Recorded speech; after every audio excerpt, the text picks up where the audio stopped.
is titled Temporary Homes, and I think I wrote this poem sometime between 2017 to 2018 when I was between what would be called three homes physically, but also three ways of looking what home meant to me. And I think what I've written really came from a place of figuring out what home means, and also understanding that home cannot just be defined by an example that we grew up with. And that's what Temporary Homes is all about. All right, take it away. Thank you. Temporary homes.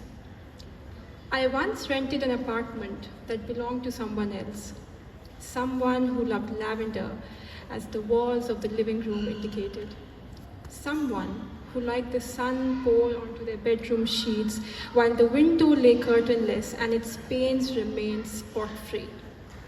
Someone who knew the light shone brightest in the west corner of the balcony, for all the plants and the flowers lay assembled, smiling their days to glory.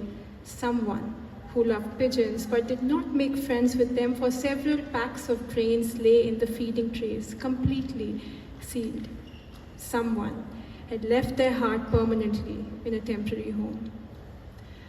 I once searched for the quietest and the farthest corner in a library, one that no one could have found, only to realize that it was already housed by a stranger who had just left, but had lived a life in that corner. An earmarked copy of Meditations by Marcus Aurelius, hinting at the lessons that the stranger had contemplated, along with teetered pencil ends and rejected bits of crumpled notes, buried in Dickens' Oliver Twist and Virginia Woolf's A Room of One's Own. What wisdom did the reader collect? What philosophy did those books share? Or did they simply provide respite to that reader's solitary lair? I once walked into a coffee shop, adding to its cacophony, to the quick rush of caffeine-induced laughter. I hovered my eyes to find a spot amid the mindless hurry. Right in the middle of the noise lay a table and two chairs. On it, a brown lipstick-stained tall latte glass and half a caramel biscuit, bitten to shreds. Next to it lay a bill with a cancelled order of an espresso for whom I'd never know. Someone had waited upon someone else. Someone had not shown up. A conversation to be had, accompanied by silence instead, a temporal respite before an impending breakup.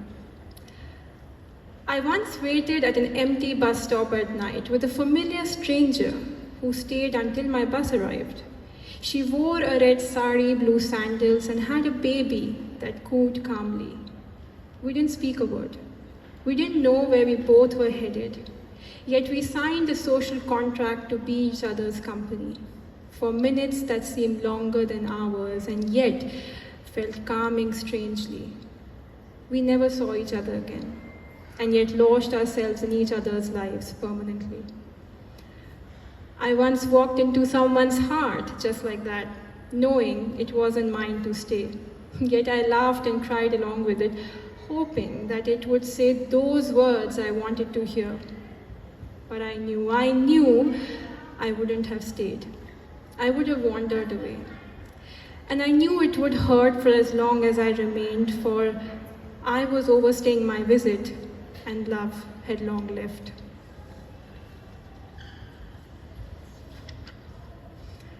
Living, loving, and leaving are all the same then.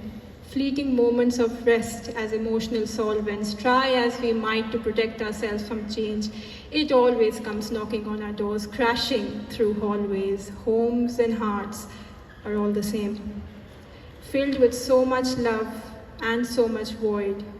We are but residual inklings, like stars in the dark sky, out of our reach, yet within our grip every night.